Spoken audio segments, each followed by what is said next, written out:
You're welcome to Literature So What. It's quite a while and we have a number of things to share. So we had to get certain things in place for proper dissemination to you and for a better purchase. Well, today we want to consider how literature is important in our current tech utopia, I might call it. A tech, world that we have found ourselves in. The world of AI, websites, Instagram, Twitter, the social media, robotics, name it. And you wonder, what really is literature about in this kind of renaissance, if you like? Renaissance of, technology, but in another flight that makes things quite interesting. Not only just interesting, quite, surreal, if you like. That, at a moment you are talking to somebody and they can reproduce you somewhere else and all that. Yeah, in the current world we find ourselves in, science has almost,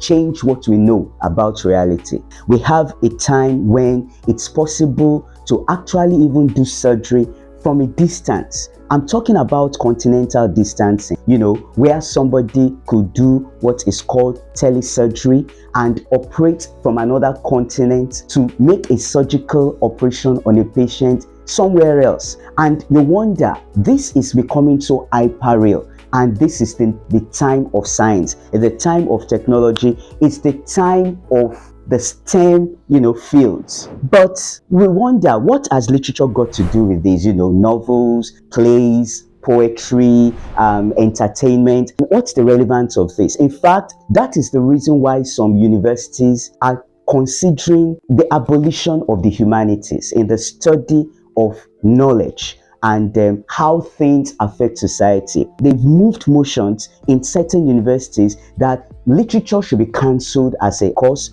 or the intakes of candidates that will be majors in literature should really be whittled out. In fact, in certain universities they are considered very relevant, and I'm talking about highbrow Western universities here, and of course other universities you can find in other continents. The idea is the STEM is the vogue now. Let's forget about literature and let's forget about the fiction of the humanities. I dare tell you, it's a wrong conception, and I can tell you it will never really work. So far, humanity must have to imagine first, innovate before progress comes up, even in the sciences. Now let me give you certain rundowns of how literature, the arts, have actually made the world what it is today, including the very world of the sciences, including the very world of film productions, robotics, AI, and so on and so forth, space travel,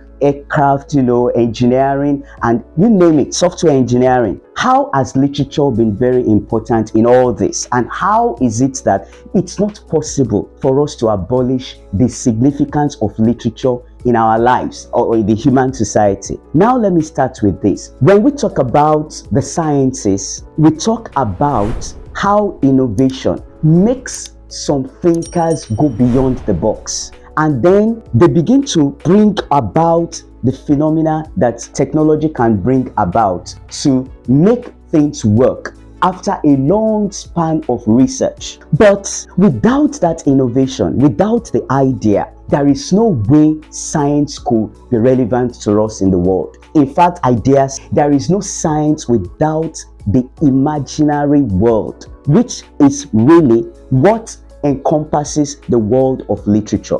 And in actual productions of scientific breakthroughs, we find out that literature, the imagination, what you can call fiction, what you can call the arts, have been very germane in this kind of realities. In the 19th century, precisely 1865, there was a French writer called Jules Verne who wrote a particular book, From Earth to the Moon. That book, originally written in French, 1865, was translated into the English language in 1867. Jules Verne imagined a kind of craft, a kind of mobile craft that traveled into the moon. In fact, it was one of the major productions in science fiction. Jules Verne's From Earth to the Moon is the foremother today of space travel. In fact, about a century later, we began to see how scientists actually mapped and investigated and tried to follow the so-called abstraction of what Jules Verne was trying to imagine in that science fiction that I've just talked about, from Earth to the moon, and they began to construct something that could make human beings land in the moon. And that was how the Sputnik revolution of space travel started, and that was fantastic. About a century later, it was science fiction, it was literature that informed that, and today the world is really reveling happy about what has happened in terms of moving up and down. Very soon you're going to find out that human beings might be having their holidays in other planets. You're talking about what innovations are really bringing about, the instance of space travel. You've heard about SpaceX and all that, and all these things were formations of the imagination. You can't take the imagination out of reality,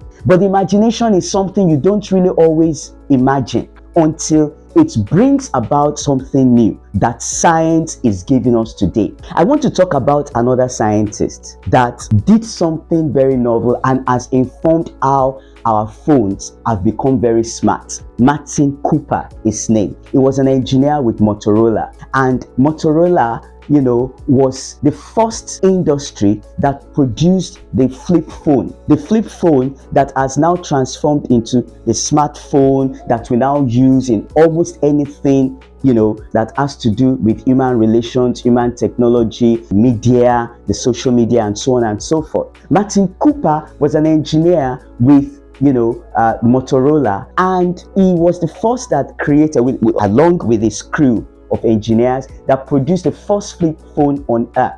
That flip phone was the first cellular phone that ever came up, and that came up in 1973. Motorola produced that flip phone in 1973. But before that could happen, Martin Cooper had watched with a lot of intrigue a particular movie, a serialized movie called Star Trek. For those of us, that were around, let's say in the 1980s or 70s, you can remember a particular serialized movie of, space travel and how, certain people in a particular box, in a particular spaceship, could use a particular phone they called communicator, to track almost anything they were doing and to communicate. Now, Martin Cooper understudied that communicator and later on began to work on a scientific concept that will bring about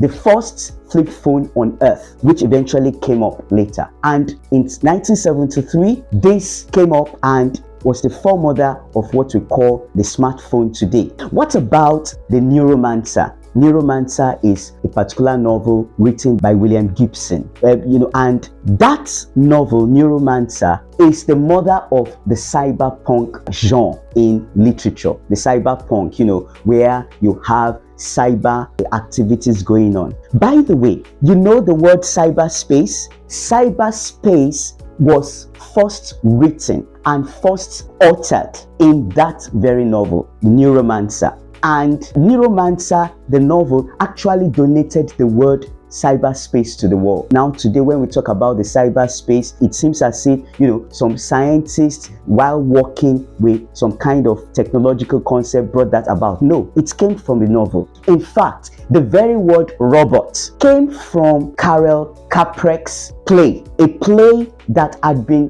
published in 1920. That play is called Rossum's Universal Robots. It's a play that has to do, imaginaries of non-human objects, doing certain animate things. The word robot was given to humanity through that very play. It came from literature. Literature has imagined the world, the new world. Literature imagined futures. And now that's why you find out that today you discover such things happening in cyberspace in terms of, blogs, in terms of video novels, and so on and so forth. And these things are intersecting commerce, technology, fashion, and so on and so forth. That's why we are discovering that nowadays it's possibly more imaginable to interact with the fusions of science, of technology, of literature as they come up on cyberspace to give us a whole lot of news that we find,